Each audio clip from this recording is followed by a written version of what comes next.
I don't know if I can make it through this. I'm Gary Williams. I'm a friend of Brian, or usually you'd say I'm just a colleague. Um, I'm a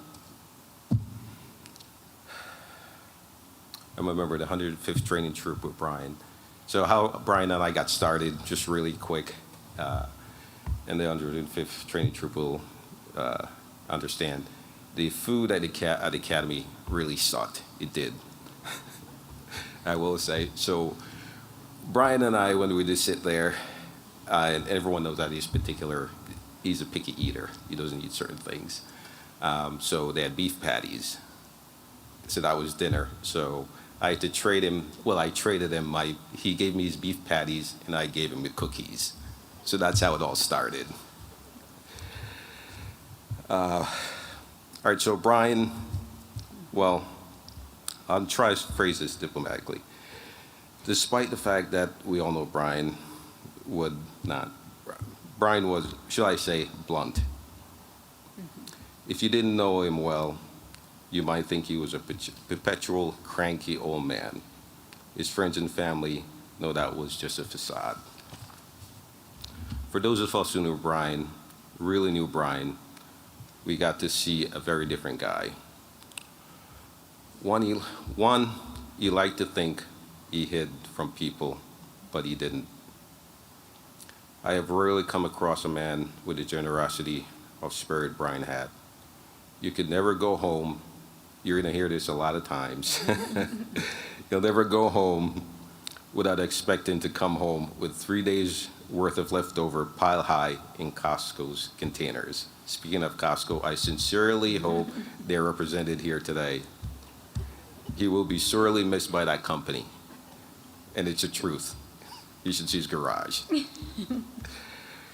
Brian threw big parties supplied by Costco, and his doors were always open. A lot of people can relate to that. He always had that big summer picnic, invited anyone who wanted to come. You could expect a snarky comment when he greeted you. That's him, along with ample food and drink provided by him. Again, expecting nothing in return. Well, that's not true. He wanted your friendship. And once you knew and understand him, that was hard not to give. It wasn't hard at all. Brian's unrelenting generosity could be seen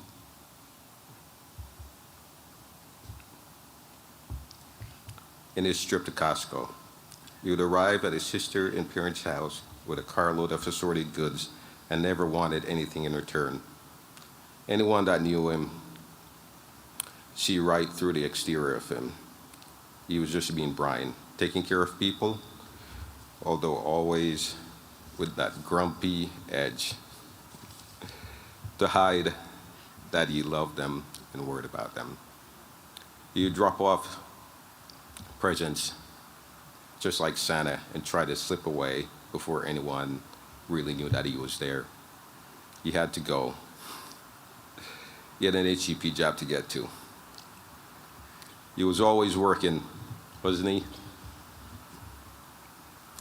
It wasn't surprising to anyone that knew Brian that he died in the line of duty.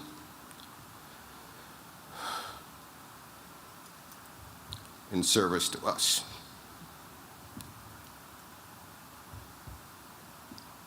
In service to the greater good. He never wanted to be anything other than a trooper. To my brothers and sisters that wear the badge, I salute you.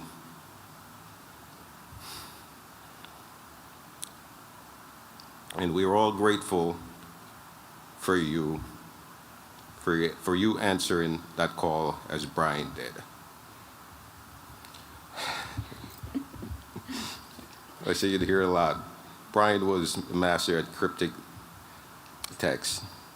You'd combine emojis, letters in ways that would have you scratching your head until you decipher the hieroglyphic message.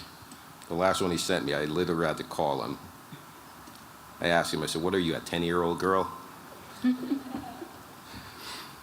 Yet, he was a bit of a grammar cop when it came to official report.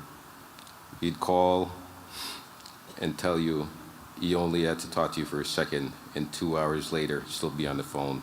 He was busy, but never too busy for you when you needed him. Brian would perpetually grumble.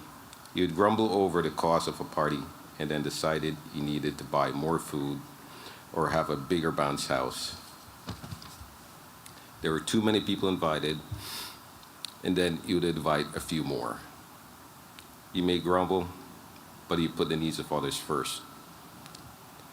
No matter how he tried to mask it behind the grumpy exterior, we knew Brian loved us.